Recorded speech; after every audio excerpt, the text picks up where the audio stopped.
Auzubillahiminash-shaytanir-rajim. Bismillahir-rahmanir-rahim. Assalamu alaikum viewers. I'm your host FAIZA with a prayer. May Allah keep you all safe, healthy and blessed.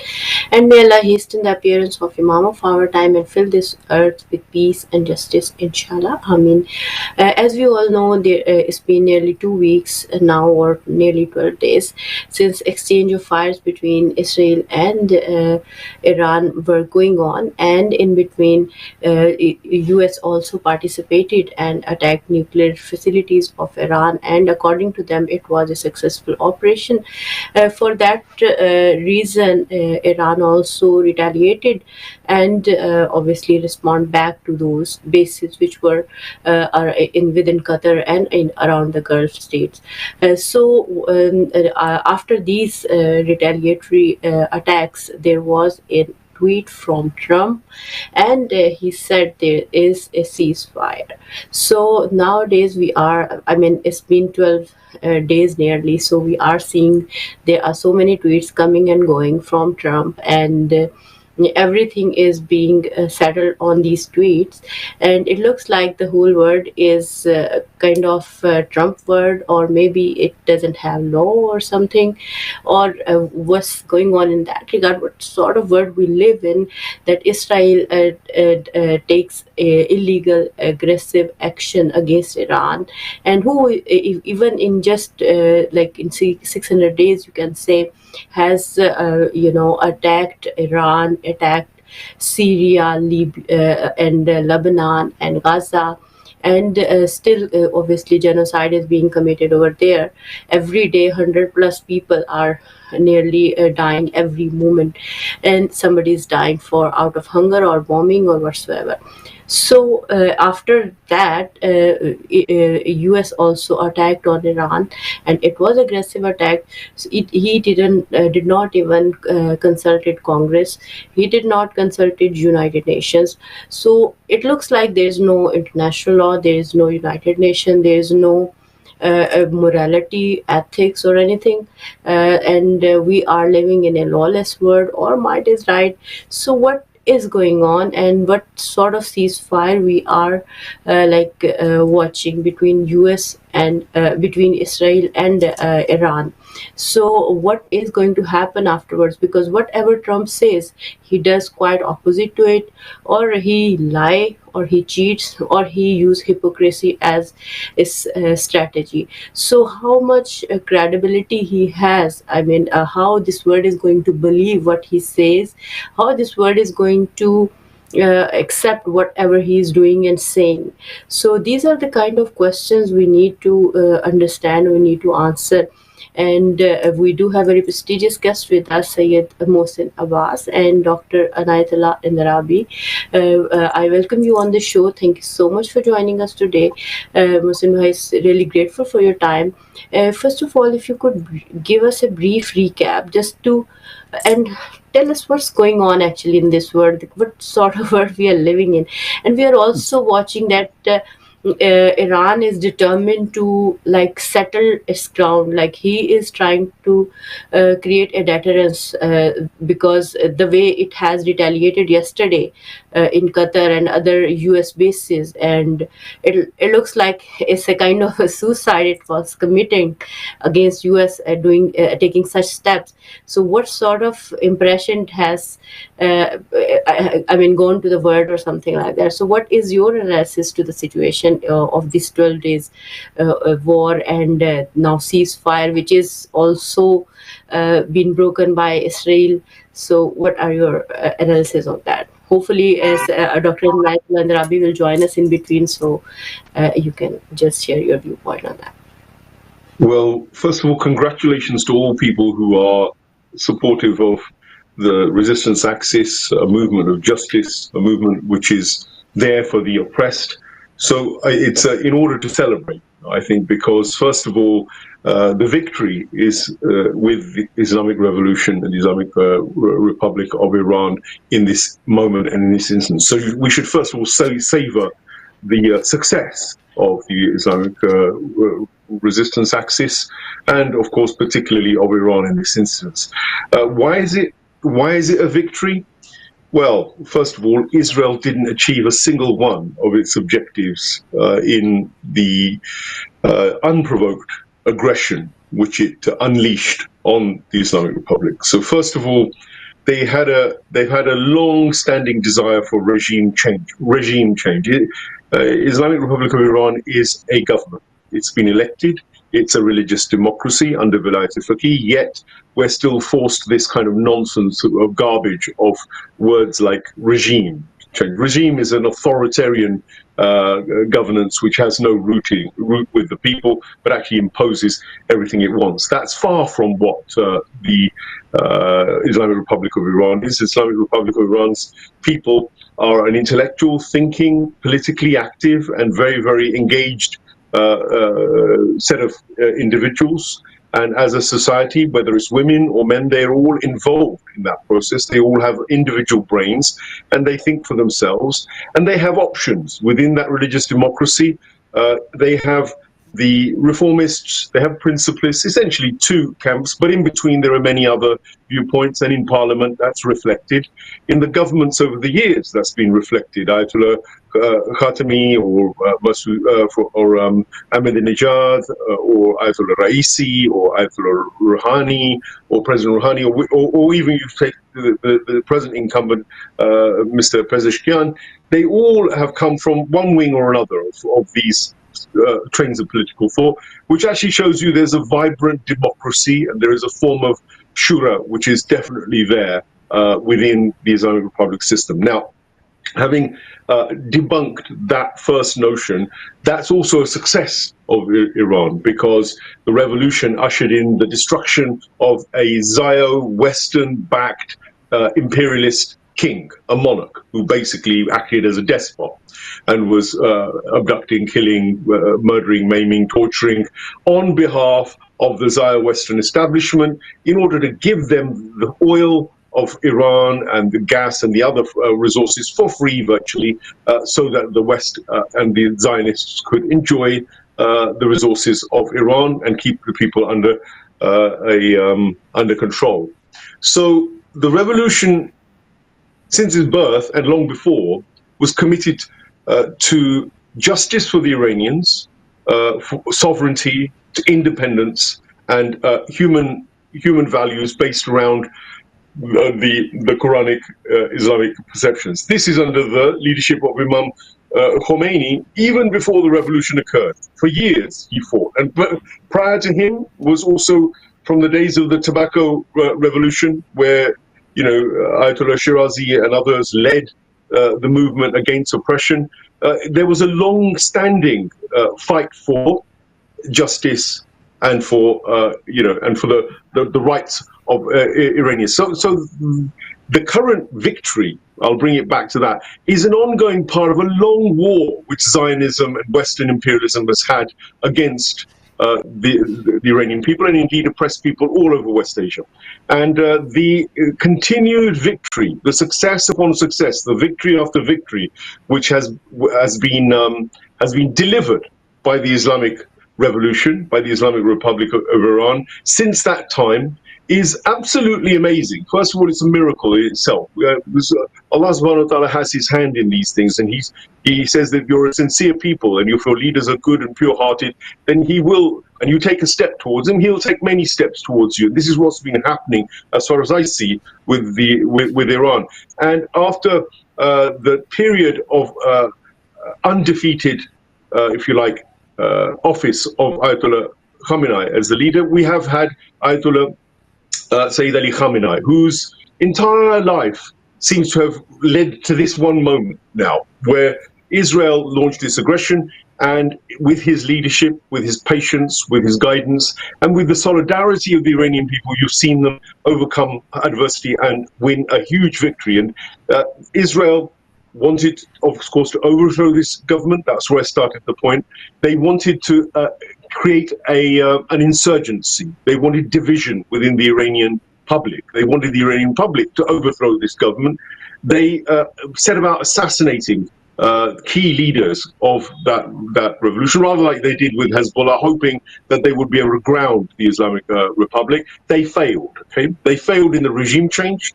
They failed in upsetting the command structures of Iran. They may temporarily have halted some of the defense, the aerial defense, but it didn't last long, and the Iranian establishment quickly regained control, and they knocked out F-35s from the sky, something nobody else has ever done before. They defended their own territories by knocking down hundreds of drones that the Israelis were sending. And after having defended their own territories, they then went on to score huge successes by taking control of the Israeli airspace. So Iran, for the last 19 days, has completely controlled the aerial domain over Israel with its successive batteries of ballistic and hypersonic missiles and drones, everything from the Shahid drones through to the latest Sajil 2 missiles, which have been inflicting massive damage across Tel Aviv and beyond. I think that has what ultimately has forced Israel to essentially beg for peace. They went to Trump. They pushed for the peace because first of all, their systems were failing. The THAAD, the Arrow system, all of them. Their own missile defense systems were not only failing, but they were wasting so much money. Each one of those defensive missiles cost something like £1 million plus. So every time Iran was sending these volleys, they were having to fire back with costs which are unbearable. And not only that, they run out of them. The interceptors they've got had probably run out. And so that's why Israel was begging for America to get involved, and also to eventually, when the Americans did do their so-called nuclear strikes, we found that they failed as well, because the Fordow infrastructure within that nuclear facility still exists. They didn't penetrate it, much to their consternation, and also against the Hasbara and lies they're spreading. It's very well known now that those installations are still there. So these are all just some of the victories. The people of Iran have become more united around Ayatollah Khamenei. Even the slightly more secular, what I would describe as West-oxified Iranians, even they came out to defend the Republic, which backfired completely on Israel and Trump's plan, because they wanted the people internally to overthrow the government and for a change to happen. So these are just some of the successes and defeats that Israel and America have suffered, and the US and Israel now are basically taking a breath, probably trying to find ways that they're going to try and assassinate more leaders in Iran, probably finding ways of how to find the uranium, which the Iranians had clearly shifted away from the supposed nuclear facilities. So they've still got a bee in their bonnet. I wouldn't trust the Americans or the Israelis further than I could throw one, basically. So Iran certainly won't. They're very circumspect. Iran has always gone back to negotiations when it's needed. It's always tried to go the peaceful route, but its objective is simple: give the Palestinians their rights. Let them dissolve the apartheid state, make a one-state solution which allows all people to live equally as human beings, and stop the Zionist and American imperialism from trying to create regime change, stop it from trying to strangle the Iranian people with sanctions, stop trying to terrorize Iranians in every way, shape and form. These are the simple requests and the stand of Islamic Republic of Iran. There's no imperialist offensive objective of Iran in any way, shape and form. And people have been saying that Iran has got its own imperialistic designs on West Asia. Nothing of the sort. Iran has never gone into another one of its neighbors without their request. Syria requested Iran to come in to help it to take on ISIS and the Daesh Takfiris. Yemen requested Iran for support against Saudi and US imperialist occupation, basically, and they still occupy large tracts of Yemen as we speak, as does UAE. And of course, if you say even Lebanon, Hezbollah requested the support of Iran. Iraq requested the support of Iran when the Shahabi had to fight the ISIS Takfiris. So to be honest with you, Iran, I think, has managed to really proved that actually, militarily, it's a waste of time trying to take it out. But nonetheless, the wisdom, I think, was also there that nuclear weapons, the Samson option, Israeli psychotic leadership, the preservation of life that is at the heart of the Iranian establishment's wishes, they've all been preserved by giving peace a chance, giving the ceasefire a chance as well. So at the same time as being successful, I think Iran has been very magnanimous. The danger now is, though, that the Americans and the Israelis will reload because they need to bring more ammunition, more missiles to maybe start again. And unfortunately, that's what I think will probably happen eventually. True. So that's what I was thinking, that this kind of pause, and every time Trump says anything, he does the opposite to it. And after NATO meeting, maybe they are planning something harder. So it looks like this ceasefire was not actually in favor of Iran itself, and they might be. I mean, maybe it's a good strategy or not. I'm not sure. Obviously, you guys can shed some light better on that. We do have Dr. Anayatullah Narabi with us as well. Assalamu alaikum, Aga. Thank you so much for joining us tonight. So you have been analyzing this situation from past 12 days as well. So what are the most important takeaways from this whole situation? Because it looks like Trump, we live in a Trump world, a territory in which Trump decide everything, and he is the one who is supposed to offer ceasefire or start a war or end it or do anything he wants. And now there is an other imperial power, which is Israel, and which is wherever they feel threat, they want to bomb any country they can do, and no one is there to stop them. No international law, no United Nations, no humanitarian laws, no ethics, morality, or anything. So this is the kind of situation we are in. So what are your take, if we try to like pinpoint certain points? So how would you like to say, like, these are the 10 outcomes or 5 outcomes, or in whatever way you would like to share your viewpoint or analysis on the whole situation? Bismillahirrahmanirrahim. Yes, in this situation which has been going on for some 10, 12 days, and before that also, now the latest thing is the ceasefire which was announced last night, our British time. It had happened in Washington late evening, and that was our late night.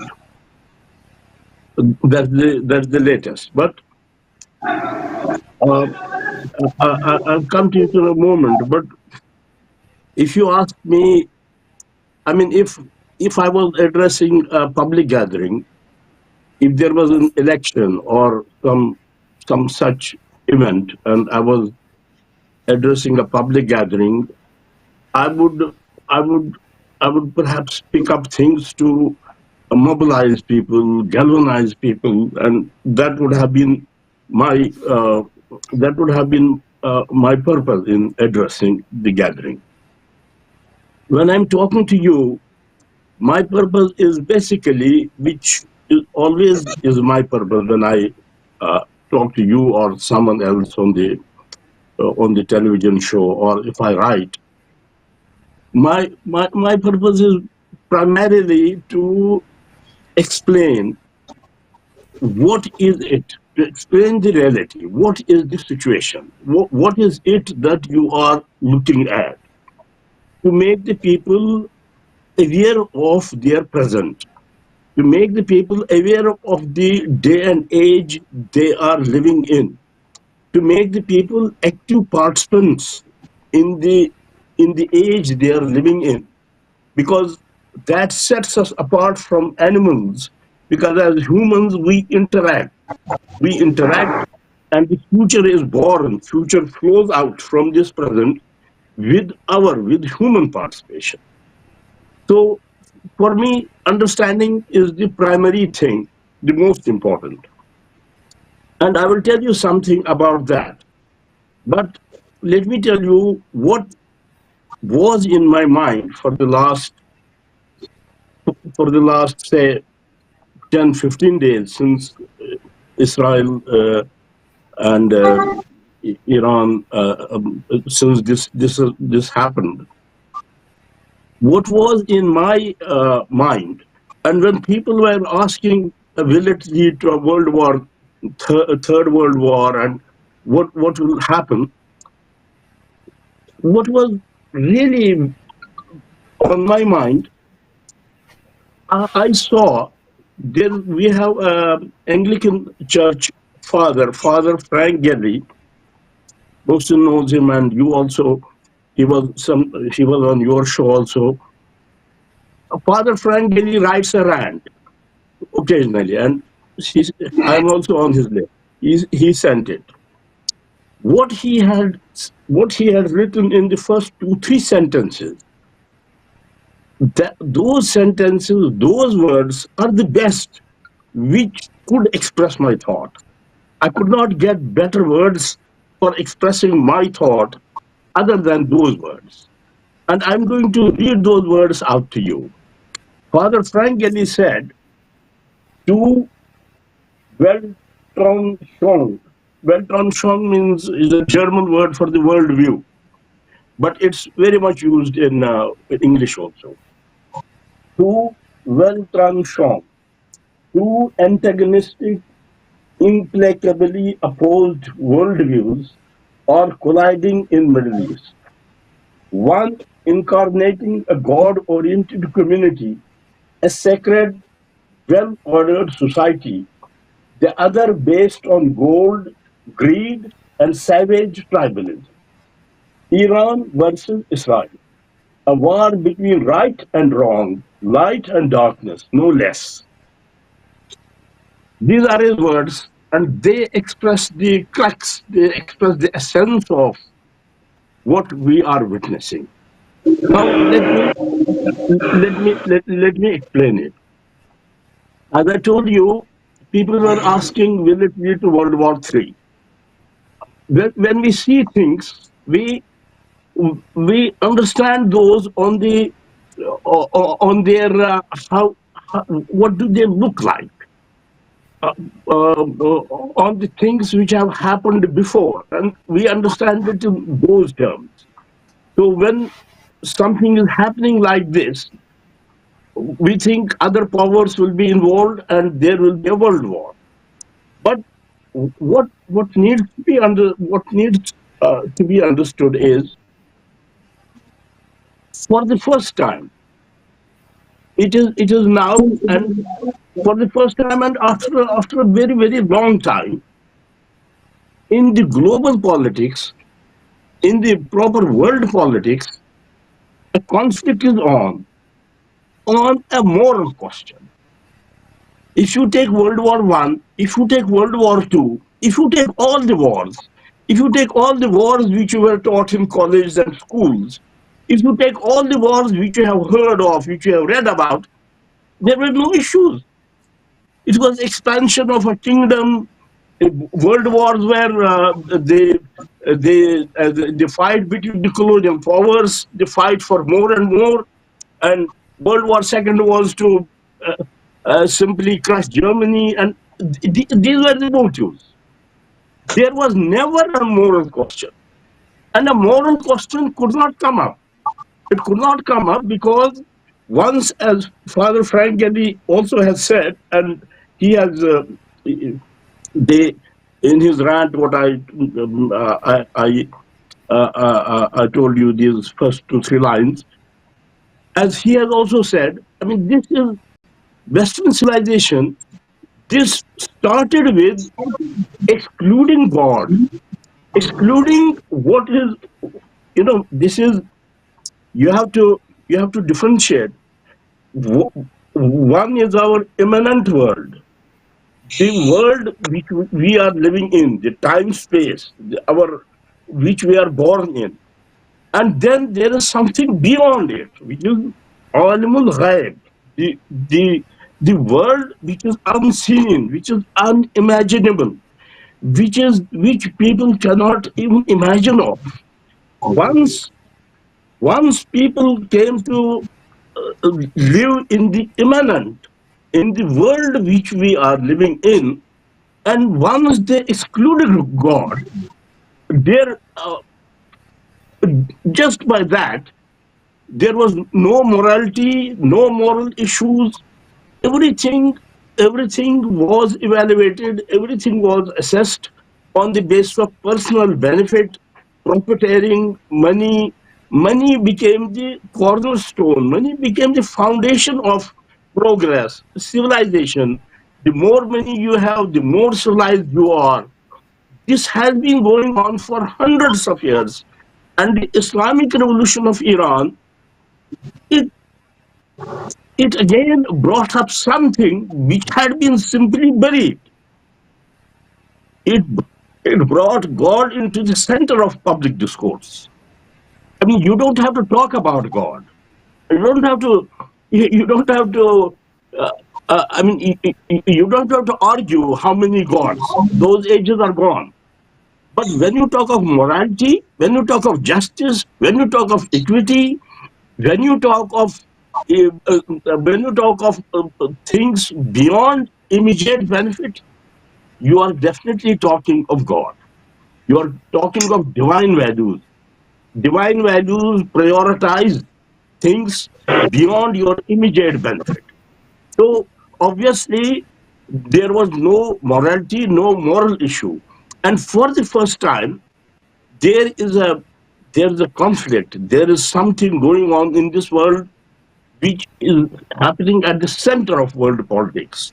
And people are thinking it may lead to world war because it lies at the center. And why? There's a moral question involved here. Otherwise, now you tell me, what has Iran to do with Palestine? It's not Arab. You know, when Turkish Ottoman Empire was, when that ended, and the Turkish nationalists took control, they got very well with the Israel because with the Jews, Israel was not formed at that moment, but on the basis, and Turkey still has those diplomatic ties and ties with them, on the basis that it's an Arab issue. So Iran was most friendly with Israel, very friendly at the time of Islamic Revolution. The pilots of the Israel, they helped Shah in crushing the Islamic movement there.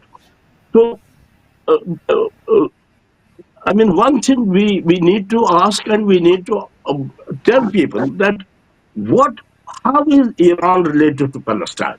What connects Iran to Palestine? Simply a moral question. That the people, they were made homeless, they were expelled from their homes, and the state was founded on that.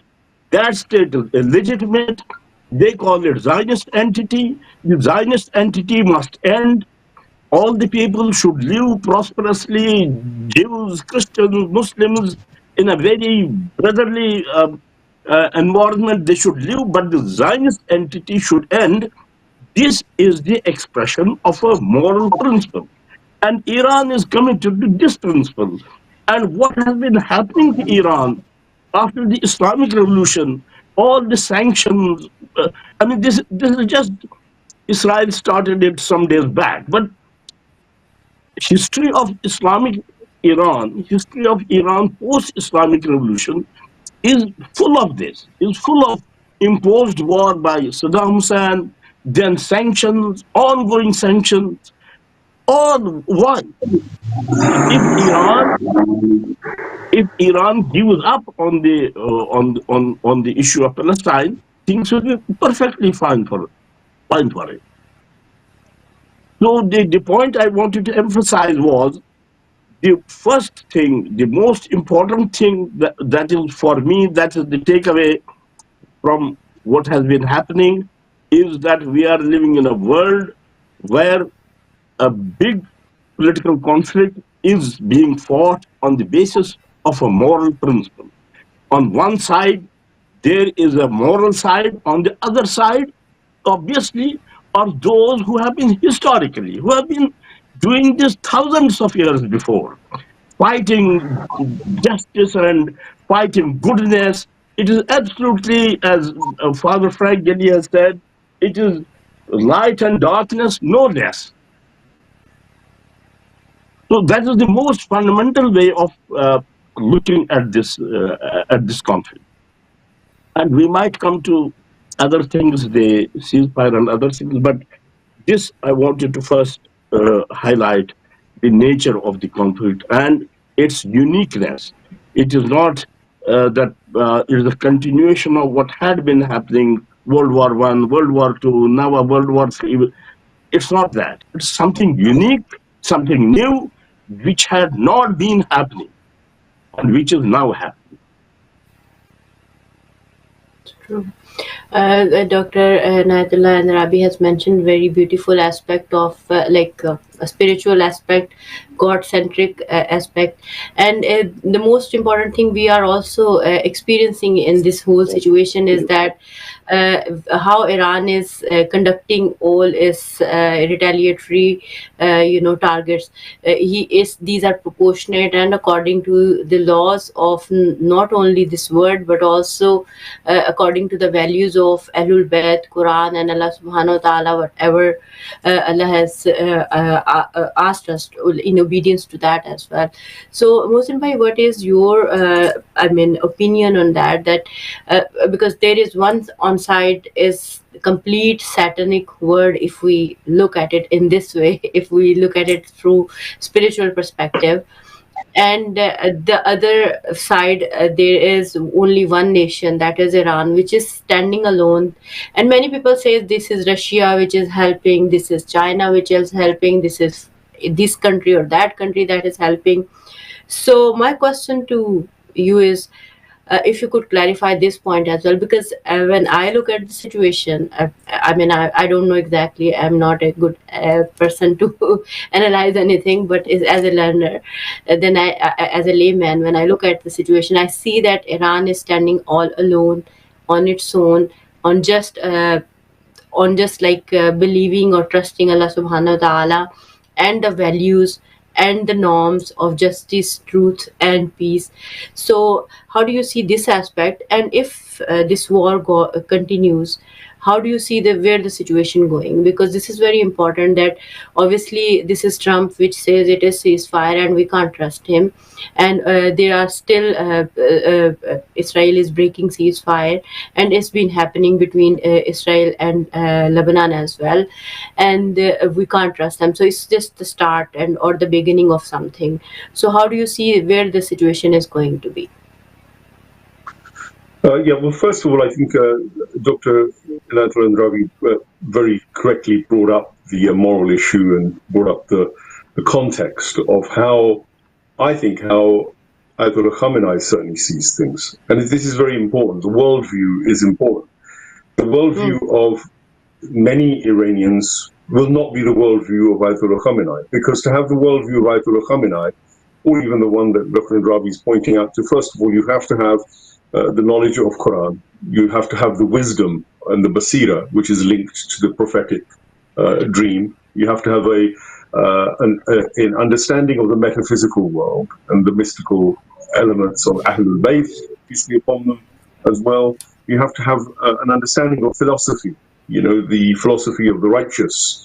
And you have to have an understanding also of the application of all the ideas of Islam in a legal framework. You also have to have fundamental aspects of the virtue ethics of the Prophet Muhammad, peace be upon him, and the divine virtue ethics which are pointed out, which are all actually about good, about compassion, about love, about mercy, about justice, about creating balance and equilibrium in society.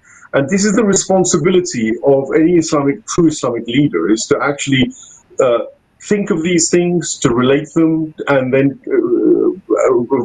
connect them to the divine book, connect them to the practice of the Prophet, the life of the Prophet, and the life of his holy progeny, and as a result come up with a plan, a vision, a direction, a dream, a narrative, a story, something that you can relate to the ordinary people in order for them to head towards a destination.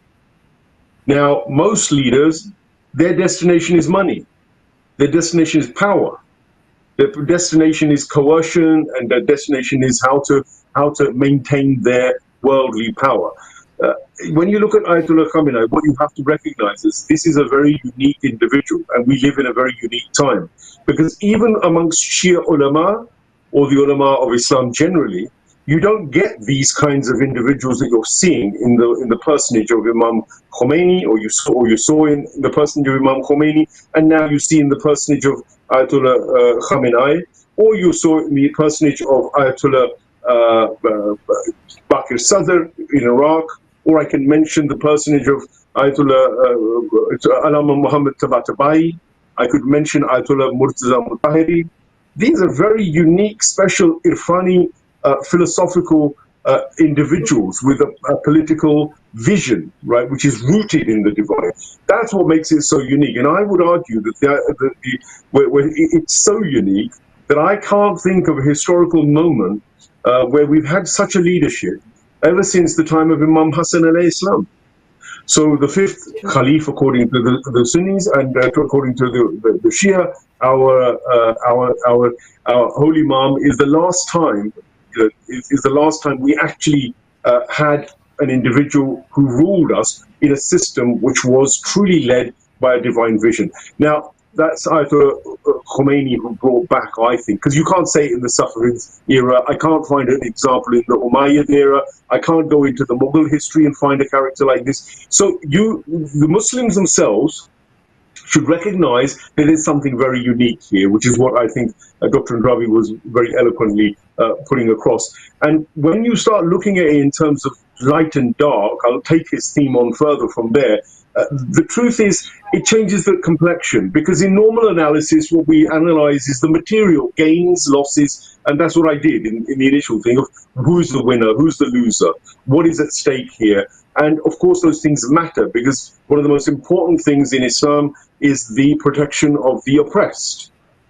And I think that Ayatollah Khomeini laid the foundations of protecting the Mustazifun, the oppressed.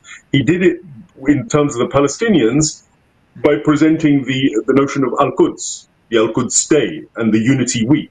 He left us the foundations for institutions and occasions and rituals and manifestations of that, which have continued to this day. And I believe that today, what we're seeing is the fruition of a lot of that work, because the issue of Palestine and Israel would have been dead if it wasn't for the Islamic Republic of Iran. I'll say that categorically, because Yes. by the time the March of Return occurred, after the two intifadas, you will have noticed that the two-state solution had so demoralized the Palestinians that there was no more resistance left. There was a concentration camp in Gaza, and there was a sellout leadership called the Palestinian Authority. There was a load of Arabs who were normalizing quietly with Israel, who had withdrawn their support for any Palestinian cause, and there was a Western set of powers who had taken the Palestinians round and round the merry-go-round and completely drained and destroyed any hope they had of any future. The reversal came with the March of Return. And I can promise you that the March of Return concept and idea is rooted in the Islamic Republic of Iran and Haji Qasim Soleimani and Ayatollah Khamenei's vision and thinking. To revive the Palestinian cause, to give them hope again, came the March of Return. And after the March of Return, October the 7th marks the watershed, when the Palestinian people, for the first time, used armed resistance in a way which was cataclysmic. You can argue all night and all day how much the Israelis allowed and how much was done, but one thing's for sure, it was a genuine resistance, armed resistance effort, like it or lump it, that's what it was. And whether the Israelis used their Hannibal directive to kill their own Israelis, to maybe allow the thing to happen a little bigger than it would have been, and didn't move in as fast, this is down to the Israelis. And if they used it then as an excuse to make it then their 9/11, and subsequently wanted to do the Amalek, destruction, annihilation, the ethnic cleansing, the genocide, well, that's on the Israelis. That's not on the resistance. And the resistance has an international right. The armed resistance to the Israeli occupation is a right of the Palestinians. No, let nobody tell you it isn't. Now, without the backing and the support and the training and the ideas of the Islamic Republic of Iran, the Palestinian armed resistance or the Palestinian resistance would have stood no chance. You wouldn't have had the tunnels. You wouldn't have any of the weapons that were there that the Hamas and other fighters are still using to fight.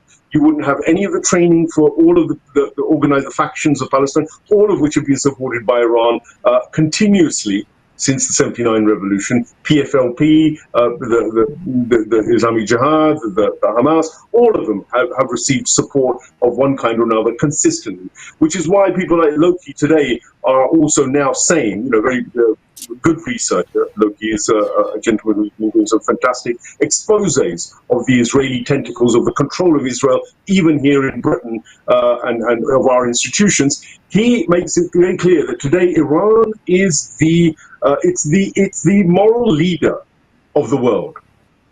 It has been thrust into the position of leadership of the world with the actions it's taken now, most often, and that's the way most people are perceiving it. The world is genuinely looking at Ayatollah Khamenei in a different way, looking at Iran in a different way, in spite of the hasbara, the takfiri hate, the Shia hate, the Iranophobia that's been poured out. There's been billions and trillions of dollars of American money going into via the Saudis, via the Qataris, via all the Wahhabi takfiris to discredit Iran, to isolate it, to make them feel like they're not part of the Arab world, that they're the Ajam, that they're not even Muslim, that they are Rafida, they are Shia and heretics. All of that has been washed away by Gaza and Iran's responsible actions around the protection of Palestinians and the dismantling of Israel. And Israel will be dismantled. My prediction is the same as Ayatollah Khamenei's. That it will not last 20 years now, if it's lucky, because the beginning of the end is there. The exodus from Israel is because of Iranian bombs and Iranian missiles and the Yemeni axis of resistance and the Hezbollah's sacrifices and the sacrifices of Kataib Hezbollah. The Israelis are leaving in their millions. They can't leave via Ben Gurion very easily now because the Yemenis have virtually closed the airspace. But they're leaving via yachts. Shiny yachts are leaving and heading up in Cyprus. There are hundreds of thousands of these Israelis ending up there. The economy has collapsed. The Americans are becoming very, very disturbed that Israel can't do what it's meant to do, because it's meant to be America's boots on the ground and its largest base. We talk about the US's largest base in Qatar, Uday, which was bombed by the Iranians just yesterday. The real biggest base of the Americans in that area is arguably Israel in terms of military. I would say it's also Qatar. I would say it's also Saudi Arabia. I would say it's also Kuwait. I would say it's also Turkey. I would include the bases of the Americans being also the Jordanians and add it to the Egyptians. Every one of them is a base of the United States of America, is imperialism in that region. But let's focus on Israel as the primary base, and its drive for greater Israel has almost been realized. Giuliani and the US PSYOP that's taken place with the Turks' help has split the land route that the Axis of Resistance had to Israel. This was Erdogan's gift to the Muslim world, that he prevents Iran today being able to march directly through Iraq, Turkey, into engage Israel. Otherwise, today, there was every chance that the Iranian Revolutionary Guard, the Iranian army, would have had an opportunity to engage directly on the ground, land battles as well. Currently can't do that, so it's been an aerial battle. But I'll halt there, because I think I've given enough addition to what Dr. Andrabi's theme was, and it's a very important one, because normally we'll only get political analysis, but a spiritual perspective is very important in this. Thank you, Muslim Bhai, for sharing your deeper analysis on the situation. Dr. Inayatullah and Rabi, I would like your viewpoint on the previously you were mentioning regarding spirituality, and we have seen that the people in Iran they wore shrouds and they have been prayed on Friday, and it looks like they were prepared for everything which is about to come, and they are just believing in Allah Subhanahu wa Taala in this context. And there is a sovereign country, and on a sovereign country there is an apartheid state which attacks unlawfully, and there is another state which is imperial state, which is America, and they come illegally attacks them. So what else you would like to share in that regard? Because we, as Mohsen Bhai previously mentioned as well, they never attack their neighbors ever, even though if they are asked to do so, they always excused or whatsoever. So how do you see this situation now, and what are your conclusive remarks on that? Because time is going up, so we just have hardly like 10 minutes roughly. So if how would you like to conclude the whole discussion? Yes, in this time, I think I should say something about the ceasefire also briefly. But before that, uh, I would request all of Muslims, non-Muslims, everyone. When I said what Iran represents, what the Islamic Revolution represents, and when I said that they, what had been buried in 16th century, they have resurrected it. They have brought the divine in the center of global discourse. Because I mean that is they have. If you say the Islamic Revolution was a revolution in the cosmology, I mean it was. I mean that will be right to say. What I want to say here is we we we should not be rather looking for Iran what is common in Iran, what Iran shares with the present civilization. I think for me or for any person, the primary interest should be what is the differentiating point, not the common point. Now, because why I'm saying this, that we have a huge control, we have an epistemological, straitjacketing. It is such a miserable situation that we can't escape. It's a straitjacket. It is this or that, but all in a materialistic framework. It is capitalism or socialism, but all in materialistic framework. And that way we play into the hands of those who founded this civilization. Because this civilization had to be godless, so we remain godless and we continue being straitjacketed in narrow frames. We have to cut across these frames, and there is I'm happy, and this you also might be knowing, we have some friends here who are organized, who are working on this decolonization of the mind. How minds can be decolonized. It's not simply that you Pakistan or India, they were once British colonies. Now you are Pakistani, not British colony. So that means decolonization of mind. No, nothing. It's it's not that. It's a very peripheral, superficial level of political colonialism, which even then that is not true. But it's a very peripheral level. So we have to go to the fundamental levels of decolonization, and that goes to the epistemology. We have to know the world from our own worldview, from our own eyes. For example, what is progress? The meaning the progress has been given. We have to critically look at it. So that's what I'm saying, that Iran represents something new. Earlier on, Mohsen was talking about the democracy. Yes, democracy, but I would say let's not even use the word democracy. It's a different thing. And good people, they are in search of a different thing. Recently, I was watching the Bangladesh uh, chief advisor, Dr. Yunus, Professor Yunus, who is an intellectual, a Nobel laureate in economics. He was lecturing here in Chatham House, and then he was he was saying that we are in a civilization, in a modern civilization, which is suicidal. We are definitely going to commit suicide. We have to come out of it. Now, his worldview of coming out of it is simply environment friendly. We have to be net zero and all this. Now, leave that apart.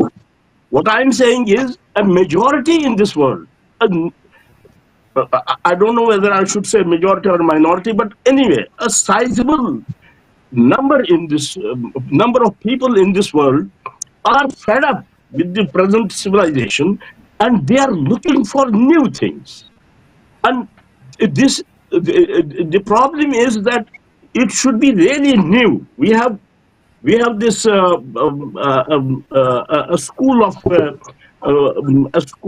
scholars of critical thought. They say about this present art, the Hollywood, the films, everything, all this art is again a medium of making our making what I was saying. It's again a medium of epistemological control, of epistemological imperialism. So Iran represents something new, that is qualitatively new, a new social structure, a new worldview, a new view of life. Because I'm telling you with some, I'm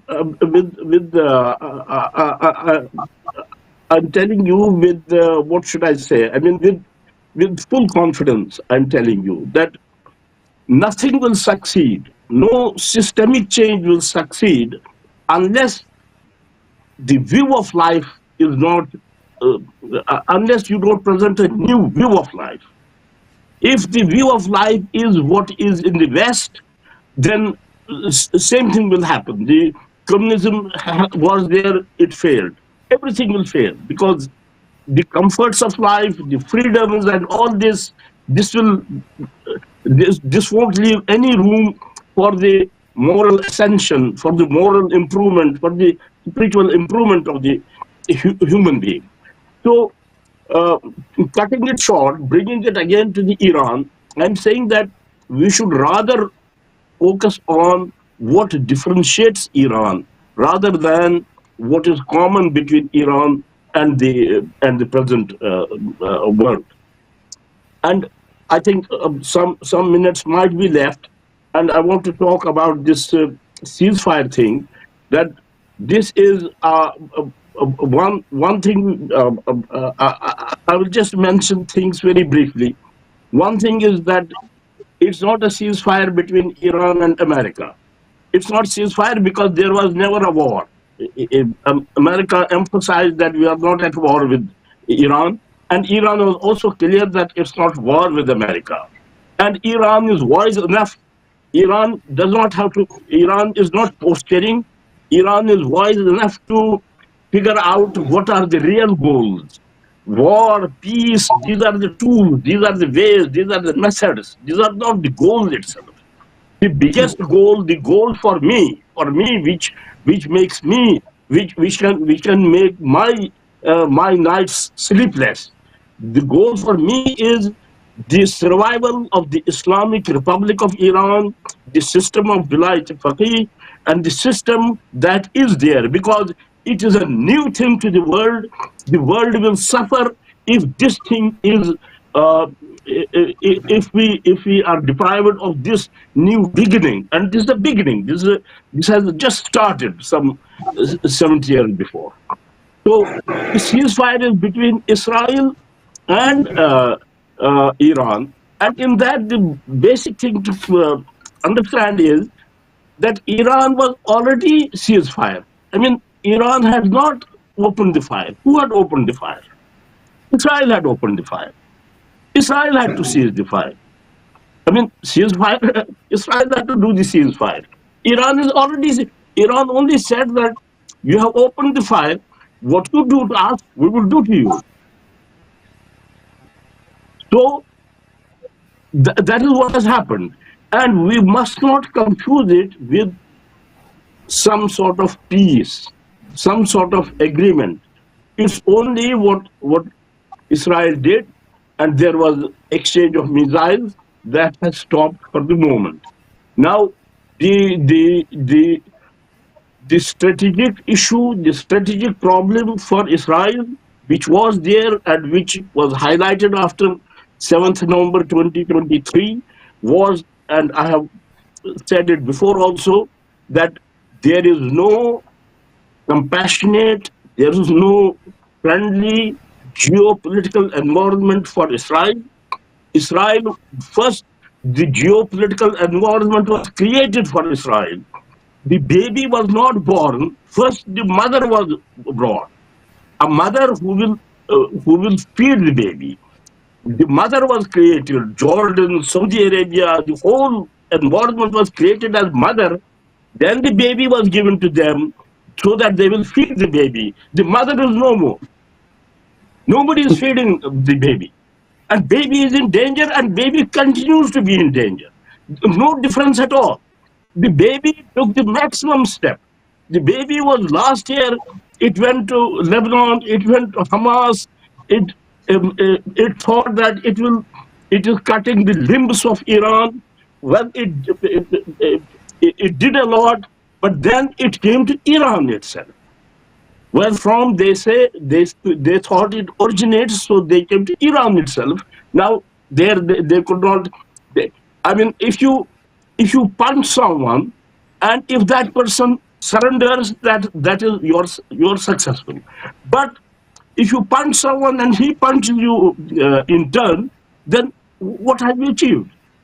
So same thing happened with Israel. Israel sent missiles. Iran also sent missiles. So going to the origin, going to Iran, that too has failed. So now I believe the strategic issue for Israel, and I call it Zionist project. I had written before that Western people, Western leaders, they think with their minds. Perhaps they might think that why not abandon this project now, because the fundamentals have changed. So why should we continue? And that was something which was reflected by in Donald Trump's tone today. He was saying, I'm not happy with Iran and Israel, but particularly he was singling out Israel. He was saying Israel did this, Israel. So I think the Zionist project is now unsustainable because of what has been happening. So we should not confuse this. What has the Israel-Iran ceasefire?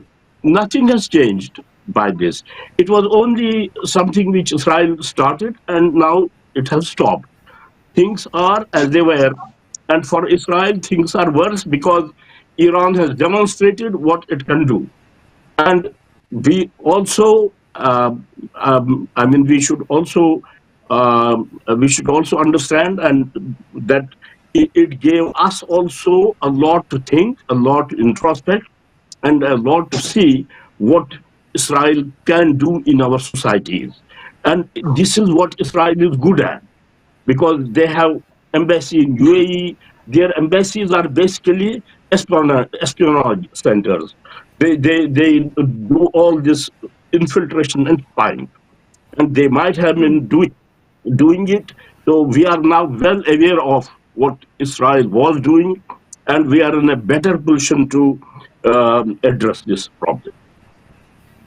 Thank you so much, Dr. Anayatullah Narabi, and thank you so much, Mohsen Bhai, for your time and sharing your deeper analysis on the show regarding the current situation. And to the viewers, I would just say that, as Dr. Anayatullah Narabi said, and Mohsen Bhai also mentioned, that worldview we need to look at revolution of Islam based on the values of Ashura based on Tawheed, and Tawheed tells us